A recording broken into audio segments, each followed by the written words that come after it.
बिस्मिल्लाहिर्रहमानिर्रहीम। जैसे कि आप जानते हैं कि हमारा टूर ऑफ ऑस्ट्रेलिया है ये पहला और नहायत इम्पॉर्टेंट टूर है हमारे लिए। और जो बेस्ट पॉसिबल लड़के जो अवेलेबल थे पाकिस्तान के लिए, जिनकी परफॉर्मेंसेस भी हैं, हमने उनको इस टूर पे सेलेक्ट किया है। ऑस्ट्रेलिया एज़ ऑलवेज़ बड़ा मुश्किल होता है जाके खेलना और परफॉर्म करना, बट इन लड़कों में वो कैपेसिटी है और कैपेबिलिटी है जो कि वहाँ पे इंशाल्लाह अच्छा करेंगे और जीत के भी आएंगे। मैं आपको पहले टीम अनाउंस कर देता हूँ और उसके बाद कुछ चीज़ें हैं, कुछ अपडेट्स हैं, वो भी मैं आपके साथ सारी शेयर करूँगा ताकि फिर जिसके जो सवाल होंगे वो मेरे साथ उस तरीके से कर सकता है। सिर्फ एक चीज़ कहना चाहूँगा कि प्रायोरिटी हमारी एज अ टीम डायरेक्टर मेरी और जो पीसीबी है वो ये है कि जो लड़के पाकिस्तान को प्रेफरेंस देंगे वो हमारी लिस्ट में पहले उनको कंसिडर किया जाएगा। डजेंट मैटर कि कौन कितना बड़ा प्लेयर है, लेकिन अगर पाकिस्तान से खेलने की प्रेफरेंस नहीं होगी तो वो शायद हमारे आगे आपको क्या कहते हैं फ्यूचर प्लान्स में भी उस तरीके से नज़र ना आए। मैं टीम का स्टार्ट कर रहा हूँ। Shan Masood captain, Aamir Jamal, Abdullah Shafiq, Ibrar Ahmad, Babar Azam, Faheem Ashraf, Hasan Ali, Imamul Haq, Khurram Shahzad, Mir Hamza, Mohammad Rizwan, Mohammad Wasim junior, Numan Ali, Sam Ayub, Salman Ali Agha, Sarfaraz Ahmad, Saud Shakeel और शहीन शाह अफरीदी। तो ये हमारा 18 रुकनी स्क्वाड है जो ऑस्ट्रेलिया टेस्ट सीरीज़ के लिए जाएगा। इसमें एक अपडेट आपको देता जाऊं, हमारी बात हुई थी हारिस रऊफ से इस टूर के लिए और हारिस रऊफ से जब 2 दिन पहले बात हुई थी तो ही गेव हिज कंसेंट कि he will play test cricket for Pakistan. लेकिन कल रात में उन्होंने अपना माइंड चेंज किया है and he doesn't want to be part of this Australia test series. ये आपको बताना इसलिए बहुत ज़रूरी है कि काफ़ी लोगों के काफ़ी सवाल आते हैं, लेकिन मैं ये बिलीव करता हूँ कि हर एक को एक चीज़ की क्लैरिटी होनी चाहिए, क्योंकि we have to be honest with the officials, with the teammates and with the public जो फैंस हैं हमारे। हारिस से हमारी कल बात हुई and he was worried about कि जी मुझे कोई फिटनेस इश्यूज़ ना हो, ये ना हो, वर्कलोड वगैरह। तो मैं, मोहम्मद हफीज़ जो टीम डायरेक्टर हैं, वो उनके साथ बैठे हैं और हमने उनको हर तरीके से फैसिलिटेट करने की कोशिश की है। इवन के इस टूर पे जो अगर खुदा न खास्ता वो उनका फेलियर भी होता, परफॉर्मेंस ना होती, तो वो भी एज अ चीफ सेलेक्टर मैं एक्सेप्ट करने को तैयार था।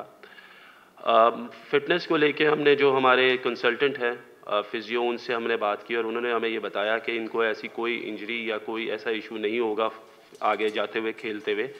ऑब्वियसली इतनी क्रिकेट खेलिए तो फटीग्ड है, लेकिन हम लोग उसको बड़े अच्छे तरीके से कैरी आउट कर सकते थे। लेकिन basically he pulled out at the last moment, तो इसलिए हारिस रऊफ जो है वो इस टूर के लिए अवेलेबल, उन्होंने अपने आप को अनअवेलेबल कर दिया, जो कि मुझे ऐसा लगता है कि शायद पाकिस्तान को उस चीज़ का नुकसान होगा। सेकेंडली अपडेट देता जाऊँ आपको नसीम शाह की, हसनैन, मोहम्मद हसनैन की और एहसान उल्लाह की। नसीम इंशाल्लाह होपफुली अगले 3 हफ्ते में जो है he will be able to bowl 50-60% और इंशाल्लाह बड़ी जल्दी फिट हो जाएगा। हसनैन की अपडेट ये है कि he has started his running and sprinting. उन्होंने अभी लास्ट वीक में वो बॉलिंग शुरू की है, लेकिन अभी उनके जो वर्कलोड है वो कवर करने के लिए थोड़ा सा उनको भी 1 से 2 हफ्ते और लगेंगे। और एहसान उल्लाह का भी रीहैब जा रहा है और इंशाल्लाह उस पर भी हमें फर्दर जो है वो अपडेट मिल जाएगी। नाउ इसमें एक और चीज़ हमने कैम्प में की है कि जी हमने कुछ एडिशनल बॉलर्स बुलाए हैं। Obviously we are looking for more players जिनको हम पूल आगे जाके बढ़ाना चाहते हैं टेस्ट क्रिकेट में। तो इसमें अरशद इकबाल जो हैं वो और काशिफ अली, ये 2 फास्ट बॉलर्स हैं, ये हम लोगों कैम्प में as an additional fast bowlers join करेंगे। इसके साथ साथ शादाब खान, उसामा मीर, शादाब खान, उसामा मीर, उस्मान कादिर, और नवाज़, ये भी एज अ स्पिनर हम लोगों को टेस्ट के कैंप जो हमारा लग रहा है 22 तारीख से, उसमें हम लोगों को ज्वाइन करेंगे।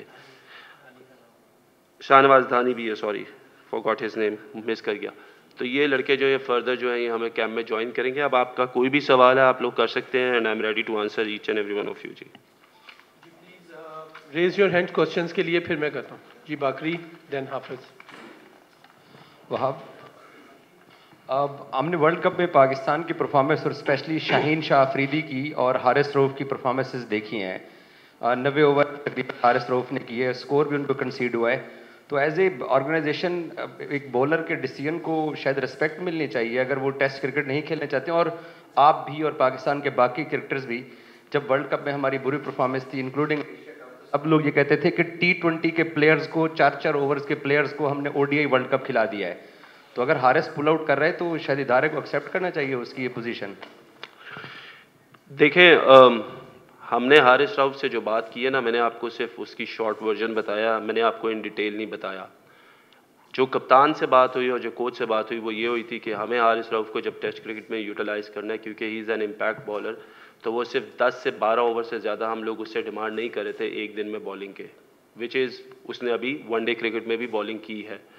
द ओनली इशू इज़ कि when you say that you are available for Pakistan, और इस वक्त क्योंकि हमारे जो टेस्ट स्क्वाड के फास्ट बॉलर्स मोस्टली जो है जो इम्पैक्ट क्रिएट कर सकते हैं, जो 140 प्लस बॉलिंग कर सकते हैं रेगुलरली, वो तीनों बॉलर्स इस वक्त अनफिट है। सो कहीं ना कहीं as a player you need to sacrifice and you have to look to play for Pakistan instead के आप पीछे हट जाए। यूसुफ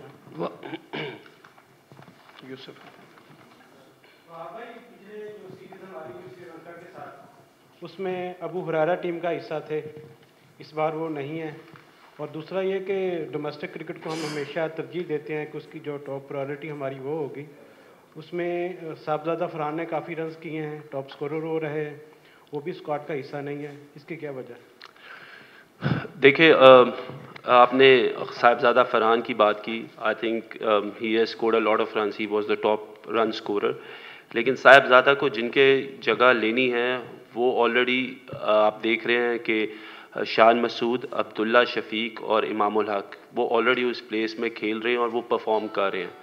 खुदा न खास्ता अगर इन लोगों को कुछ होता है तो फिर हम लोग ऑब्वियसली उनको रिप्लेस करने के लिए साहबजादा को हम लोग आगे देख सकते हैं। और हुरैरा ऑब्वियसली हमारा मिडिल ऑर्डर जिस तरीके से है, आप उम्मीद करता हूं कि जिस तरीके का वो कैरेक्टर है वो भी वहाँ पे अच्छी परफॉर्मेंसेस देगा। दानियाल, वहाँ साल के शुरू में शॉन टेट पाकिस्तान के बॉलिंग कोच थे, तो वो बार बार ये कह रहे थे कि जो एक्सप्रेस पेस बॉलर्स हैं वो तीनों फॉर्मेट्स पाकिस्तान के इम्पॉसिबल है उनके लिए खेलना। लेकिन आज जो आप बात करें, लग रहा है कि आप हारिस से यू साउंड कि आप काफ़ी डिसअपॉइंटेड भी हैं। तो आप डज दिस मीन कि ये उनके बाकी फॉर्मेट्स पे भी जितनी देर आप चीफ सेलेक्टर हैं इम्पैक्ट करती है? ये एटीट्यूड का इशू है या फिर ये सिर्फ टेस्ट्स के लिए इम्प्लीकेशंस होंगे उनके करियर के लिए? यार देखिए, पहली बात तो मैं ये बता दूं कि ये जितने भी लड़के मैं इनके साथ खुद खेला हूँ और मेरी इनके साथ एक अपना एक रिलेशन है, बड़ा अच्छा रिलेशन है। But when it come to professionalism तो फिर हम लोगों को ये देखना है कि पाकिस्तान के लिए क्या बेहतर है। हारिस ऑब्वियसली आप लोगों ने देखा इंग्लैंड सीरीज़ में थे, उसके बाद वो अवेलेबल नहीं थे, वो किसी टेस्ट सीरीज़ का हिस्सा नहीं रहे। लेकिन क्योंकि अब हमें ये लगता था कि हमें उनकी ज़रूरत है, और when you are a central contracted player तो ये आपका फ़र्ज़ है कि आप पाकिस्तान को सर्व करें। तो मैं इसलिए, अगर आप मुझे कह रहे हैं कि I am not disappointed, but the thing is कि हम लोग बाद में हम ही वो लोग होते हैं जो फिर तनकीद करना शुरू कर देते हैं कि ना तो हमें पूछा गया, ना हमें खिलाया गया।